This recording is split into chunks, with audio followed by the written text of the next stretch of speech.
राम जय जय राम श्री राम जय जय राम श्री राम जय जय राम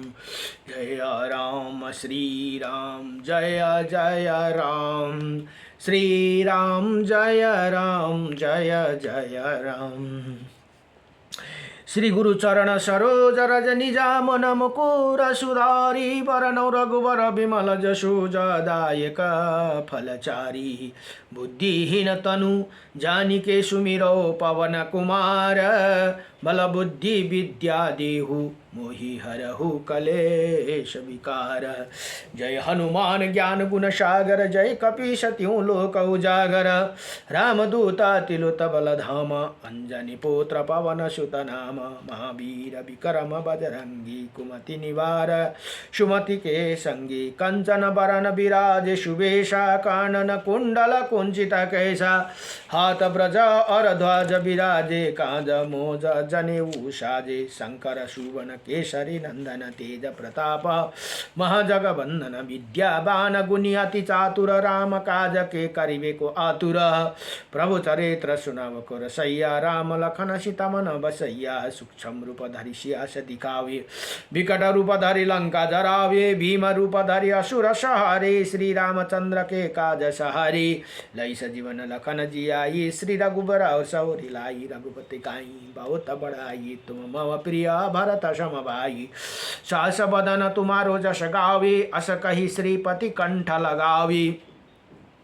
सनकादिक ब्रह्मादि मुनीसा नारद सारथ सहित अहिसा जाम कुबेर दिगपाल जाइते कवि कोई त सके कायेते तुम्हारा उपकर सुग्रीपा काहि सुग्रीप वाही काहि राम मिलाए राजपद दाई तुम्हारो मंत्र विभीषण मनाना लंकेश्वर वै सब जग जाना जुग सहस्र शास्त्र जो जन पर भानु लियो ताई मधुरमा फल जानु प्रभु मुद्रिका मिले मुख माई जल्दी लगाए अचरच नाई दुर्गम काज जगत के जेते सुमन अनुगर तुम्हारे ते राम दुआरे तुम रखवारे हो न आज्ञा बेनु पेसारे सब सुख लहे तुम्हारे शरणा तुम रक्षौ को कंको डर आपे तेज सारे हापे तीन लोका कते कापे भूत पिशाच निकट नहीं आवे महावीर जब नाम सुनावे न सरोग सब पीरा जनमत निरंतर हनुमत बीरा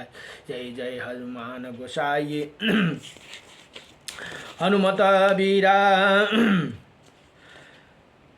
तुम्हारो शरण तुम रक्षाओ करना अपने तेज सारे हापे तीन लोका हगते काय भूत पिशाच निकास न सरोग सपीर जनमत निरंतर हनुमत वीरा संकट ते हनुमान छुड़ावे मन क्रम वचन ध्यान जुलावे सब पर राम तपस्वी राजा तिनके काज सकल तुम साजा और मनोरथ जो कोई लावे सोई अमित जीवन फल पावे चारे जुगा प्रताप तुम्हारा है प्रसिद्ध जगता उजियारा साधु संत के तुम रखवारे असुर निकंदर नाम दुलारे अष्ट सिद्धि नवनिधि के दाता असपर दीन जानकी माता राम रसायन तुम्हारो पासा सदा रहो रघुपति के दासा तुम्हारो भजन राम को पावे जन्म जन्म के दुख बिसरावे अंत काला में रघुबर पुरप जाई जा जन्म हरि भक्त कायो जित न धराई हनुमत सोई सर्व सुख कराई संकट कटे मिटे सब पीरा जोई सुमिरन हनुमत बलवीरा जय जय जय हनुमान गोसाई कृपा करो गुरुदेव किनाई जो सतवर पठ कर कोई छुटाई बंदी माँ सुख हुई जो ये पढ़े है हनुमान चालीसा हुई सिद्धि सकी गौरीशा तुलसीदास सदाहरि चेरा योगनाथ सदाहरि चेरा की जय नार्था हृदय मम डेरा पवन तन संकट हरणम मंगल मूर्ति रूप राम लखन सीता सहित हृदय बसु सुरभूप नमो भगवते वासुदेवाय प्रणौ पवन कुमार कलवन पावक ज्ञान निधानम जसुहृदय गर्भ श्रीराम सरचापधर अतुलित बलधामं हेम शैले भदेहं दानु जवानो कृशानो ज्ञान नाम अग्रगम्यं सकल गुण निधानं वानरं मदीशं रघुपति प्रिय भक्तं वात जातं नमामि। जय राम जय जय राम सीताराम सीताराम सीताराम जय राम जय जय राम श्री रामचंद्र कृपालु भज मन हरण भव भय दारुणम नव कंजलोचन कंजमुख कर कंज पद कंजारुणम कदर्प अगणित मित छवि नवनील निरद सुंदरम पटपित मनुतड़ी रुचि तड़ित रुचि शुचि नेमि जनक सुतंबरम भुज दीन बंधु दिनेशा दैत्य वंश निकंदनम रघुनंद आनंद कंदम कौसल्य चंद्र दशरथ नंदनम शिरामुकुट कुंडल तिलक चारो धारो अंग विभूषणम अनाजुभू अजानुभुज सरचाप संग्राम जित खरदूषणम संग्राम कर जित दूषणम इति वंदिता तुलसीदास शंकर शेष मुनि मनरंजनम मम हृदय कंज निवास कुरो कमादि खलादल गंजनम मनुजहि रचे मिलित सोई बरो सहज सुंदर सवारु करुणा निधान सृजानु सलीलो स्नेह श्रेणी जानत रवारु इति भाति गौरी आशीष सुनिशिया सहित हरिया हर्षली तुलसी भवानी पूजी पुनि पुनि मोदिता मन मंदिर चली जानी गौरी अनुकूल सियाही हर सुना जाई कही म जल मंगल मूल बाम अंग फरक न लगे श्यावर रामचंद्र भगवान को जय हरि राम राम राम। र आज एकादशी परेकोले भगवानको दिव्य कथा अब हेर्नुहोस् है, अघि भगवानको अवतीर्ण भयो, अब भगवानका अवतार भएर गोकुल गमन, पुतना वध, सकटा वध, यमला अर्जुनका उद्धार, गोपिका वृन्दावनमा गमन तथा बलराम और श्रीकृष्ण भगवानको अब गौका बछडा चढाने बडो दिव्य कथा। आहा, कस्तो दिव्य कथा आयो। अब यहाँ व्यासजी भन्नुहुन्छ अरू ऋषिमुनिहरूलाई, हे देवादिदेव श्रीहरि ने पहिले जैसे आदेश दिया था भनेर यहाँ भन्नुहुन्छ। और उसके अनुसार जगत जननी भगवती योगमायानी देवक के उदर में कर्मश 6 गर्भ स्थापित किए भनेर यहाँ जुन देवकी माताको गर्भमा 6वटा सन्तान जुन थियो नि त्यो तल पातालबाट ल्याएर दैत्यका पुत्र थिए, ल्याउँदै मार्दै फेरि वापस पातालमै गए भनेर यहाँ कथा बताउनु भयो। अब 7वें खींचकर रोहिणी के उदर में डाल दिया। 7वें गर्भ स्वयं भगवान बलराम हुनुहुन्थ्यो, उहाँलाई सारेर रोहिणी माताको गर्भमा पुर्याउनु भयो। तदंतर तीनै लोक में उपकार करने के लिए साक्षात श्रीहरि ने देवकी के गर्भ में प्रवेश किया और उसी दिन योग निंद्रा यशोदा के उदर में प्रविष्ट हुआ। योग निंद्रा भनेको माता भगवती है, स्वयं जगत जननी माताएं हुनुहुन्छ। भगवान विष्णु के अंश में भूतल पर आते ही अंश अवकाश में ग्रह की गति यथावत होने लगी। समस्त ऋतु सुखदायिनी हो गई है। देवकी के शरीर में इतना तेज आ गई कि कोई उन्हें और आँखा उठाकर देख भी नहीं सकता था। देवता गण ईश्वर रहकर अपने उदर में भगवान श्री विष्णु को धारण करने वाला माता देवकी का प्रतिदिन शतवन करने लगे भनेर यहाँ बताउनुहुन्छ। अब देवता बोले, अब गर्व स्तुति हुन थाल्यो। देवी हे देवी, आप स्वाहा तथा स्वदा और तुम ही विद्या सुधा एवं ज्योति एवं इसी पृथ्वी पर संपूर्ण लोकों की रक्षा के लिए तुम्हारा अवतार हुआ है। अब तुम प्रसन्न होकर संपूर्ण जगत का कल्याण करो। हमारी प्रसन्नता के लिए परमेश्वर के अपने गर्भ में धारण करो भनेर यहाँ बडो दिव्यसँगले प्रार्थना गर्नुभयो। जिन्होंने स्वयं संपूर्ण जगत को धारण कर रखा है। इसी प्रकार देवता द्वारा की हुई स्तुति को सुनते ही माता देवकी ने जगत की रक्षा करने वाला कमल नयन भगवान विष्णु को अपने गर्भ में धारण कर दिया भनेर यहाँ भन्नुहुन्छ। भगवान कृष्ण गर्भमा पहिला चतुर्भुज रूप धारण गरेर आउनुभएको थियो। त्यहाँबाट माताको प्रार्थनाले सानो बालक हुनुभयो भनेर कथा। तदंतर ये शुभ समय उपस्थित हुआ जबकि विश्वरूपी कमल को विकासित करने के लिए महात्मा श्री विष्णु रूपी सूर्यदेव का देह देवकी रूपी प्रभात वाले उदय हुआ भनेर यहाँ भन्नुहुन्छ। आधी रात का समय था। मेघ मंद मंद स्वर में गजर रहे थे। शुभ मुहूर्त भगवान जनार्दन प्रकट हुए। उसी ही समय संपूर्ण देवता फूलों की वर्षा करने लगे कि विकासित नील कमल के समान श्याम वर्ण श्रीवत्स चिन्ह से सुशोभित वक्ष स्थल वाले चतुर्भुज बालक को उत्पन्न हुआ देखकर पास बुद्धिमान वसुदेव जी ने उल्लासपूर्ण वचन से भगवान का स्तुति किया और कंस का भयभीत होकर कहा, हे शंकर चक्र एवं गदा धारण करने वाला देवेश्वर, मैं जान लिया आप साक्षात भगवान है, परंतु देव आप मुझ पर कृपा करके अपने इसी दिव्य रूप को छिपा लीजिए भनेर यहाँ वसुदेवले बडो दिव्य प्रार्थना गर्नुभयो। आपे मेरा भावना में अवतीर्ण हुए, ये बात जान लेने पर कंस अभी मुझे कष्ट देगा भनेर यहाँ भन्नुहुन्छ। अब देवकी माता बोले, जिनका अत्यंत रूप है, अनंत रूप है, ये संपूर्ण विश्व जिनका ही स्वरूप है, वो जो गर्भ में स्थिति होकर अपने शरीर संपूर्ण लोकों को धारण करते तथा जिन्होंने आपकी माया से ही बाल रूप धारण किए, वही देव प्रसन्न हो। सर्वात्मा आप अपने इसी चतुर्भुज रूप का उपसंहार कीजिए भनेर माताले पनि बडो दिव्य प्रार्थना गर्नुभयो। दैत्य का संहार करने के लिए हे देवेश्वर, आपका इसी अवतार का वृत्तान्त कंस ना जान पाए भनेर यहाँ बडो दिव्यसँगले माता देवकी ने बडा प्रशंसा भगवान को स्तुति गर्नुभयो। अब भगवान बोले, हे देवी, पुनर्जन्म में तुमने मुझे जैसे पुत्र को पाने की अभिलाषी जो मेरा सतवन अथवा स्तुति किया था, वो आज सफल हो गई, क्योंकि आज मैं तुम्हें उधर में जन्म लिया है।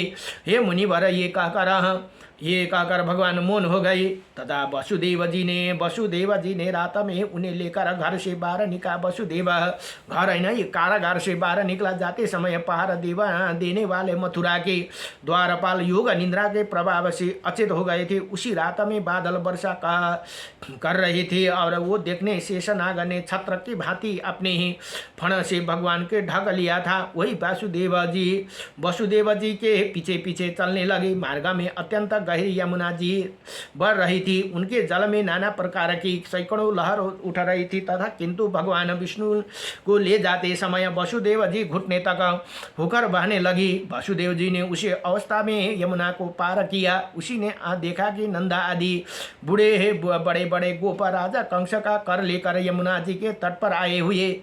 इसी समय यशोदा जी ने भी योग माया को कन्या रूपा में जन्म दिया था, परंतु वो योग निद्रा में मोहित थी। अतः पुत्र है या पुत्री इसका बात जान नहीं सकी। प्रसूति गृह में उन्हें भी जो स्त्रियां थी वो सब निद्रा के कारण अचेत पड़ी थी भनेर यहाँ यसरी बताउनुहुन्छ। अब वसुदेव जी ने चुपके से अपने बालक को यशोदा की सैया पर सुला दिया और वो कन्या को लेकर तुरंत लौट आए। जागने पर यशोदा ने देखा कि मेरे नील कमल के समान श्याम सुंदर बालक हुआ है।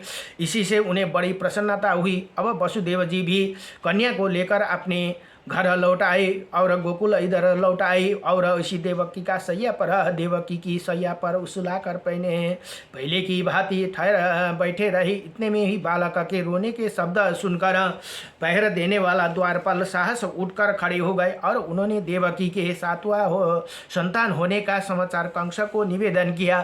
कंस ने शीघ्र ही वहां पहुंचकर उसे बालक को उठा लिया। देवकी की रुदे हुए कंठ से छोटी छोटी दो इसे उन्होंने कहा कर इसे यो कहकर उसे रोकती हुई रह गई। कंसा ने उसी कन्या को एक शिला पर दे मारा, किंतु वो आकाश में ही ठहर गई और अयोध्या सहित 8 बड़ी बड़ी भुजाओं वाले देवी के रूप में प्रकट हुई।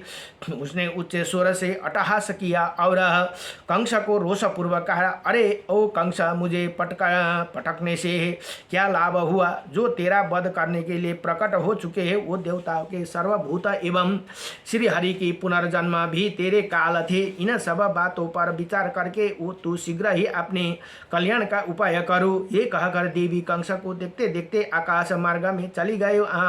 उसके सैया पर उसके शरीर पर दिव्य हार, दिव्य चंदन और दिव्य आभूषण शोभा पा रहे थे और सिद्धि गण उनकी स्तुति करते थे। तदंतर कंस को मन में बड़ा उद्वेग हुआ। उसने प्रलंब और केसी आदि समस्त प्रधान असुरों को बुलाकर महाबाहु प्रलंब, केसी ही धेनुका और पुतना अरिष्टा आदि सब के वीरों के साथ तुम लोग मेरे बात सुनो। दुरात्मा देवताओं के मुझ पर मार डालने का यत्न प्रारंभ किया। भनेर यहाँ कंसलाई अब बडो भय भयो। ये किंतु ये वो मेरे परे हे पराक्रम को भलीभांति पीड़ित हो चुके हैं, अतः मैं उन्हें वीरों को श्रेणी में नहीं गिना। दैत्य वीरों को मुझे तो कन्या की कही हुई बात आश्चर्य सी प्रतीत होती है। देवता मेरे विरुद्ध प्रयत्न कर रहे हैं, यति जानकर मुझे हंसी आ रही है। तथापि दैत्यसुर अब हमें उन्हें दुष्टों का अधिक उपकार करने की चेष्टा करनी चाहिए। देवकी के गर्भ से उत्पन्न हुए बालकों ने ये भी कहा है कि भूत भविष्य और वर्तमान के स्वामी विष्णु जो पुनर्जन्म में भी मेरी मृत्यु के कारण बन चुके हैं, कहीं ये ना कहीं उत्पन्न हो गए। अतः इसी भूतल पर बालक को दमन का हमें विशेष प्रयत्न करना चाहिए। भनेर अब कंसले यहाँ सभा राख्यो। जिस बालक को बल की अधिकता जान पड़ते उसी यत्न पूर्वक मोता के घाट उतार देना भनेर यहाँ बडो दिव्यसँगले कंसले यसरी अर्डर दिन थाल्यो हो। असुरों को ऐसी आज्ञा देकर कंस अपने घर गया और विरोध छोड़कर वासुदेव और देवकी से बोला, मैंने आप दोनों का इतना बालक व्यर्थ ही मारे। मेरे नाश के लिए तो कोई दूसरा ही बालक। आप लोग संतप्त ना करो, आपके बालकों के भवितव्यता ही ऐसी थी। आयु पूरी होने पर कौन नहीं मारा जा सकता। इसी प्रकार संतावना दे कंस ने उसी दोनों का बंधन खोल दिया भनेर अब भागवतमा चाहिँ भगवान कृष्ण आएर मात्रै खोलेको भनेर लेखिएको छ है। यहाँ अलिकति नमिल्न सक्छ कथा, तर यसमा चाहिँ कंसले खोलिदियो भनेर यहाँ कथा हुन्छ। और उस सब प्रकार से संतुष्टि किया। तत्पश्चात वो अपने महल के भीतर चला गया। बंधन से मुक्त होने पर वसुदेव जी नंद को छोड़कर नंद के छोड़ के पास आए। नंद बड़े प्रसन्न दिखाई दिए। मुझे पुत्र हुआ ये सोचकर वो फूले नहीं समाते थे। वसुदेव जी ने कहा, बड़े सौभाग्य की बात है कि इस समय वृद्धावस्था में आपके पुत्र हुआ। ये अब तो आप लोग राज्य का वार्षिक कर चुका दे दिया होगा। जैसे कि जिसके लिए ये आए थे वही काम पूरा हो गया। यहाँ की किसी श्रेष्ठ पुरुष को अधिक ना ठहरना चाहिए भनेर यहाँ भन्नुहुन्छ। नंदजी जब कार्य हो गया तब आप लोग क्यों यहाँ बैठे हैं? शीघ्र ही अपने गोकुल में जाइए। यहाँ रोहिणी के गर्भ से उत्पन्न मेरा भी एक बालक है, उसका भी अपने ही पुत्र की भांति लालन पालन कीजिएगा भनेर अब वसुदेवजीले नन्दजीलाई भन्नुहुन्छ, मेरो पुत्र हो भन्नु भएन, मेरो पुत्र कृष्ण हो भन्नु भएन। अब किनभने त्यो छोडेर आउनु भएको, तर मेरो पुत्र चाहिँ बलराम हुन्, रोहिणीको गर्भबाट मेरो पुत्र भएको छ भनेर यहाँ वसुदेवजीका ये कहने पर नन्द और गोपा छड्को पर समान लाद कर, छड्को भनेको जुन उयो जो रथ पर लादकर वहाँ से चले दी। उनके गोकुल में रहते समय रात में बालकों की हत्या करने के लिए पुतना आई और सोए हुए कृष्ण को लाकर अपनी स्तन पिलाने लगी। पुतना रात में जिसी को मुख में अपना स्तन डालती थी उसी बालक का शरीर क्षण भर में निर्जीव हो जाती थी। श्री कृष्ण ने उसके स्तन को दोनों हाथों से पकड़ खूब जोर से दबाया और क्रोध में भरकर उसे प्राणों सहित दूध पीना आरंभ किया। उसी राक्षस की शरीर नाश नस नाड़ियों को बंधन छिन्न भिन्न हो गई। वही जोरा जोरा से कहती कराती हुई पृथ्वी पर गिर पड़े। मरते समय उसका शरीर बड़ा भयंकर हो गया था। पुतना चित्कार सुनकर समस्त ब्रजवासी भय के मारे जाग उठे। उन्होंने आकर देखा पुतना मरी पड़ी है और श्री कृष्ण उनकी गोदा में बैठे। ये देखकर माता यशोदा थर थर उठी और श्री कृष्ण को शीघ्र ही गोदा में उठाकर गाय की पूछ से घुमाने उनके गाय को पुछरले सातु बोलाउन लागे। भगवान को आदि के द्वारा अपने बालक को ग्रह दोष के शांति किया। नंद ने भी गाय को गोबर ले श्री कृष्ण का मस्तक पर लगाया और उनकी रक्षा करते हुए इसी प्रकार बोले, समस्त प्राणियों की उत्पत्ति करने वाला भगवान श्रीहरि, जिनके नाभि कमल में संपूर्ण जगत उत्पन्न हुआ, तुम्हारी ही रक्षा करो। जिनकी दाढ़ से अग्रभाग पर रखी हुई इसी पृथ्वी को बड़ा रूप होकर संपूर्ण जगत को धारण करती है, वो बड़ा रूपधारी केशव तुम्हारी रक्षा करे भनेर अब भगवानकै नामद्वारा सातु बोलाउन थाले। माता पिता भएर तुम्हारे हे गुदा भाग को उदर की रक्षा भगवान विष्णु तथा जगम और चरणों की रक्षा श्री जनार्दन करे, जो एक ही क्षण में है भगवान बामन से विराट बन गए और 3 पग से सारे त्रिलोक की नाप कर नाना प्रकार के अस्त्र शस्त्रों सम्मान दिखाई देने लगे थे। भगवान बामन तुम्हारी सदा रक्षा करे भनेर यसरी प्रार्थना गर्नुहुन्छ। तुम्हारे शिर को गोविंद तथा कंठ की केशव रक्षा करे। मुख बाहु प्रबाहु को नीचे नीचे भाग मन और संपूर्ण इंद्रिय अखंड ऐश्वर्यशाली अविनाशी भगवान नारायण रक्षा करे। भगवान वैकुंठ दिशाओं में, मधुसूदन विदिशाओं में, कोणा में और हरिकेशव आकाश में पृथ्वी को धारण करने वाला भगवान अनंत पृथ्वी पर तुम्हारा रक्षा करे। इसी प्रकार नंद गोप द्वारा स्तुति वचन सुनकर बालक श्री कृष्ण छड़के के बीच में और एक खटोले पर सुलाए गए। गोपा को मरी हुई पुतना का विशाल शरीर देखकर अत्यंत भय और आश्चर्य हुआ। एक दिन की बात है, मधुसूदन श्री कृष्ण छड़के भनेको जुन कोक्रो के नीचे सोए हुए थे और छड़के भनेको जो गाडा हुन्छ नि, जुन गोरु गाडा, उसी समय वो दूध पीने के लिए जोर जोर से रोने लगे। रोते रोते उन्हें अपने दोनों पैर ऊपर की ओर फेंकने आरंभ किया।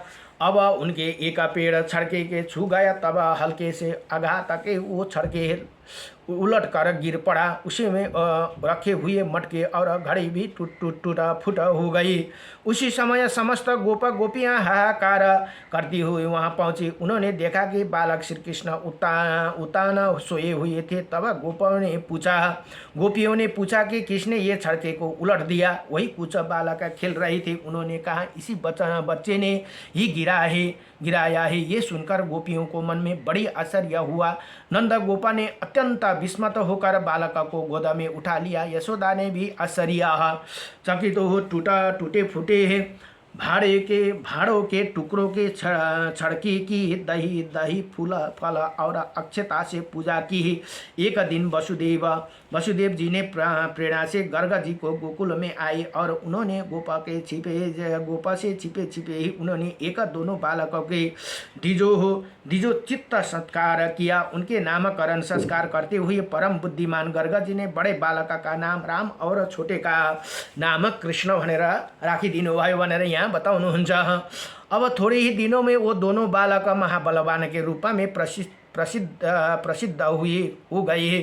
घुटनों के बल से चलने के कारण दोनों घुटने और हाथों में रगड़ पड़ा गई तरह और शरीर में गोबर और राख लपेट इधर उधर घुमा करते थे। यशोदा और रोहिणी माता उन्होंने रोक नहीं पाती थी। कभी गऊ के बाड़ में खेलते खेलते पछड़ों के बेड़ा में निकल जाते थे। कभी उसी दिन पैदा हुए बछड़े के पूछा पकड़कर खींचने लगते थे और दोनों बालक एक ही स्थान पर आओ। भगवान को बाल लीला बड़ो दिव्य छ। यो त भागवतमा श्रीमद् भागवत महापुराणमा बडो दिव्य लीला आउँदछ। यहाँ चाहिँ संक्षिप्तमा मात्रै बताएको छन् है, मुख्य कथा मात्रै।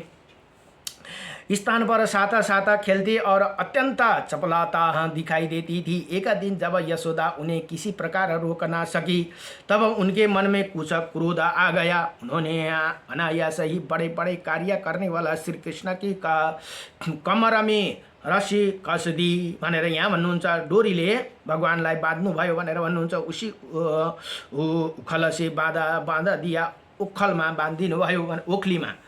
उसके बाद कहा, ओ ये चंचल तू बहुत उधम मचा रहा था, अब तुझ में सामर्थ्य हो तो जा। ये कहकर गृह स्वामिनी यशोदा अपने काम काज में लग गई। जब यशोदा घर के काम धंधे में फंस गई तब कमल नयन भगवान श्री कृष्ण उखल को घिसट करते हुए अर्जुन वृक्ष को बीच में जा निकला। वो दोनों वृक्ष जड़ वे उत्पन्न हुए थे। उन वृक्षों को बीच में तिरछी पड़ हुई उखल को जो उन्होंने खींचा, उसी समय ऊंची शाखाओं वाले वो दोनों वृक्ष जड़ से उखड़ कर गिर पड़े और वृक्ष उखड़ते समय बड़े जोर से कड़कड़ाहट की आवाज हुई। उसे सुनकर समस्त ब्रजवासी कतार भाव से दौड़ पड़े। दौड़ आने पर सबको देखा कि महावृक्ष पृथ्वी पर गिर पड़ा। उनकी मोटी मोटी डालियाँ भी, पतली शाखाओं भी टूट टूट कर बिखर गई और दोनों के बीच में बच्चे बालक श्री कृष्ण मंद मंद मुस्कुरा रही। उनके खुले हुए मुख से थोड़ी सी दांत झलक रही थी। उनके कमर में खूब कसकर रस्सी बांधी हुई थी। उधर में भनेको पेट में दाम रस्सी बांधने के कारण भगवान श्री कृष्ण को एउटा नाम दामोदर, भगवान की जय, दामोदर भनेर एउटा नाम बसेको भनेर यहाँ पनि नाम से प्रसिद्ध हुई। तदंतर नंदा आदि समस्त बड़े बड़े गोपा जो बड़े बड़े उत्पत्तियों के कारण बहुत डरे गए थे, उदग्नि होकर आपस में सलाह करने लगे। अब हम इसी स्थान पर रहने का कोई आवश्यकता नहीं कि किसी दूसरे महान वन में चलना चाहिए जहाँ नाशक के हेतुभूत अनेकों उत्पात देखा जाता है, जैसे पूतना विनाश, छड़के का उलट जाना और बिना आदि वर्षा के दोनों वृक्ष को गिरना आदि। अतः अब हम विलम्ब न करें, शीघ्र ही यहाँ से वृंदावन में चल दिए भनेर यहाँ भन्नुहुन्छ। जब तक कोई भूमि संबंधी दूसरा महान उत्पाद ब्रज की नष्ट ना कर दे तब तक ही हमें यही व्यवस्था कर लेना चाहिए। इसी प्रकार वहाँ से चल जाने पर निश्चय करके समस्त ब्रजवासी अपने अपने कुटुंबी के लोगों से कहने लगे, शीघ्र चलो, विलम्ब ना करो। फिर तो एक ही क्षण में छड़के बनेको जो घोड़ गाड़ी हुन्छ हम और गौ के साथ सब लोग वहाँ से चला दिए। बछड़ों के चरवाहा झुंडा एक साथ होकर उसे बछड़ा को चराते हुए चलते। ब्रज का वहाँ खाली किया हुआ स्थान अन्नों के दाने बिखरे होने के कारण क्षण भर में ही कौवा आदि पंक्षियों से व्याप्त हो गया। लीला पूर्वक सब कार्य करने वाला भगवान स्वयं श्री राधा श्री कृष्ण गौ के अभुदय की कामना से अपने शुद्ध अंतकरण से द्वारा नित्य वृंदावन धाम का चिंतन किया। अतः अत्यंत रूप ग्रीष्म काल में भी वहाँ सब लोग वर्षा काल की भांति नई नई घास जम गई। वृंदावन में पहुंचकर वहाँ समस्त गोपा गौओं का समुदाय चारों ओर से अर्धचंद्रकार छड़के को बाढ़ लगाकर बस गई भनेर यहाँ बताउनु भयो।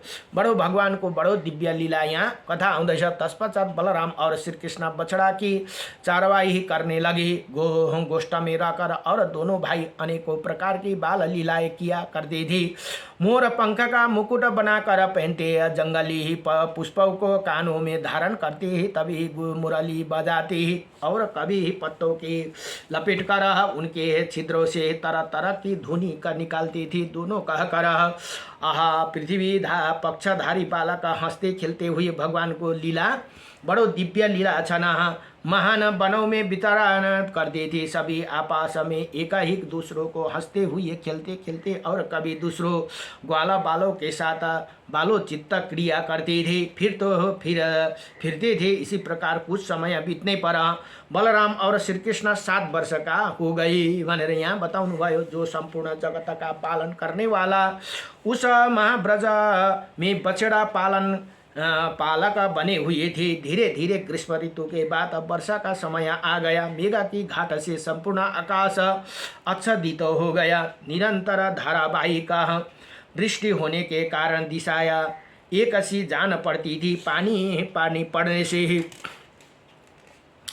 नई नई घास उग गई थी स्थान स्थान पर, वीर बहुटियों से पृथ्वी आच्छादित हो गई थी। अब पन्ने के फरसा पर लाला मणि के ढेर शोभा पाती थी। उसी प्रकार वीर बहुटियों से ढकी हुई हरी भरी पृथ्वी सुशोभित होती थी भनेर यहाँ बताउनु भयो। जैसे नूतन संपत्ति पाकर उद्धत मनुष्य को मन कुमार्ग में प्रवृत्त होने लगते, उसी प्रकार वर्षों को जल में भारी हुई नदिया का पानी बांध तोड़कर टिकते ऊपर से बहने लगा। संध्या होने पर महाबली राम और कृष्ण इच्छा अनुसार ब्रज में लौट आते थे और अपना समय का ग्वाला बालों के साथ देवताओं के भांति किया करते थे भनेर यहाँ बताउनु भयो। यति भनेर श्री ब्रह्मा पुराण को 72 अध्यायमा 72 अध्यायमा भगवान का अवतार र गोकुल गमन, पुतना वध, सकटा का वध और यमला अर्जुन उद्धार, गोपों का वृंदा, त्यहाँदेखि गोपों का साथ वृंदावन गमन तथा बलराम और श्री कृष्ण को भगवान श्री कृष्ण र बलराम बछडा चराने का यहाँ कथा यहाँ पूरा भयो। नमो भगवते वासुदेवाय। अब भोलिको प्रसङ्ग बडो दिव्य प्रसङ्ग छ। भगवान श्री कृष्णको लीला आउँदैछ है। अब भोलि कालिया नागाका दमन, अब यमुनामा कालिया नाग बस्दथे, उसको विषले गर्दा सारा गौहरू त्यहाँ गौलाई त्यो पानी जल पिउँदाखेरि सबै मरेका कारण भोलिको कथामा कालिया नागको दमन गरेको कथा यहाँ आउँदछ। नमो भगवते वासुदेवाय। बडो भगवान आज एकादशी भगवानको बाल जन्म कथा र बाल लीलाको कथा यहाँ पूर्ण भयो। नमो भगवते वासुदेवाय कृष्णाय वासुदेवाय। हरे परमात्मने नमः। प्रणत क्लेशनाशाय गोविन्दाय नमो नमः। श्री कृष्ण गोविन्द हरे मुरारी हे नाथ नाथ।